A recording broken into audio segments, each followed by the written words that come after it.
Bismillahirrahmanirrahim. Assalamualaikum warahmatullahi wabarakatuh. Nahmaduhu wa nasta'inuhu wa nastaghfiruh wa na'udzu billahi min syururi anfusina wa min sayyiati a'malina. May yahdihillahu fala mudhillalah wa may yudlilhu fala hadiyalah.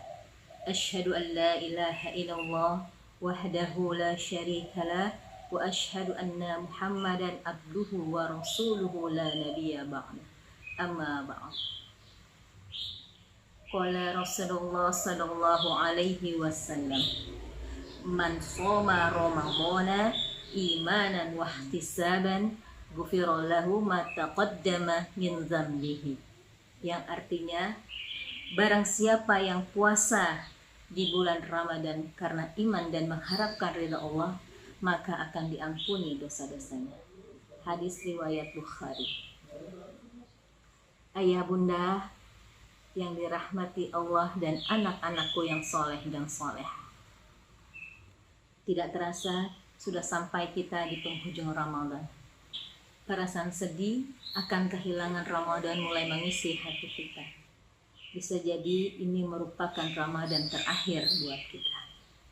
Sungguh tercela seseorang dan tidak disukai Allah, bahkan jauh dari rahmat Allah, yaitu seseorang yang sudah diberikan kesempatan di bulan Ramadan, namun tidak memanfaatkan siang dan malam di bulan Ramadan untuk memohon ampunan dan rahmat dari Allah, sehingga ia tidak mendapatkan ampunan di hadapan Allah.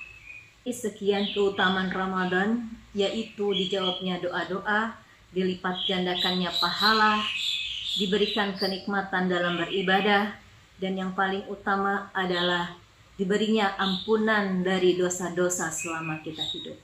Saat siang Nabi menyampaikan, man shoma ramadhana imanan wa ihtisaban ghufira lahu ma taqaddama min dzambihi. Barang siapa yang berpuasa di bulan Ramadan karena iman dan mengharapkan ridha Allah, maka diampuni dosa-dosanya yang telah lalu. Dari mulai maghrib sampai subuh ada peluang dosa. Lalu diturunkanlah ibadah malam, man qoma ramadhana imanan wa ihtisaban ghufira lahu ma taqaddama min dzambihi. Barang siapa yang mampu bangun malam, menghidupkan malam-malam Ramadan, dia salat tarawih, dia berdoa kepada Allah, dia berzikir, beristighfar dengan tulus mengingat dosanya, mengharapkan pahala, maka diampuni dosa-dosanya. Ayah bunda yang dirahmati Allah dan anak-anakku yang soleh dan soleha, dapat kita bayangkan pagi dari fajar sampai maghrib diampuni dosanya.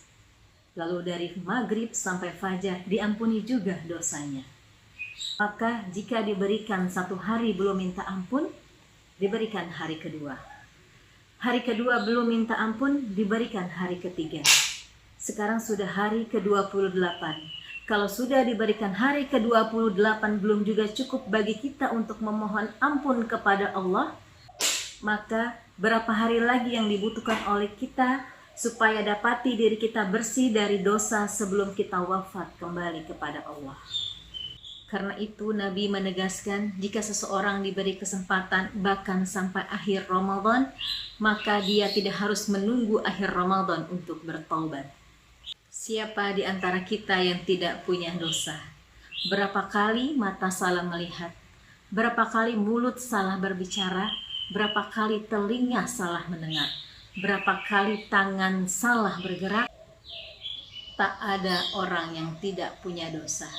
Bukankah kita ingin kembali kepada Allah dalam keadaan husnul khotimah, dihapuskan segala dosa, masuk ke dalam syurga, dan bertemu Allah beserta Rasulullah?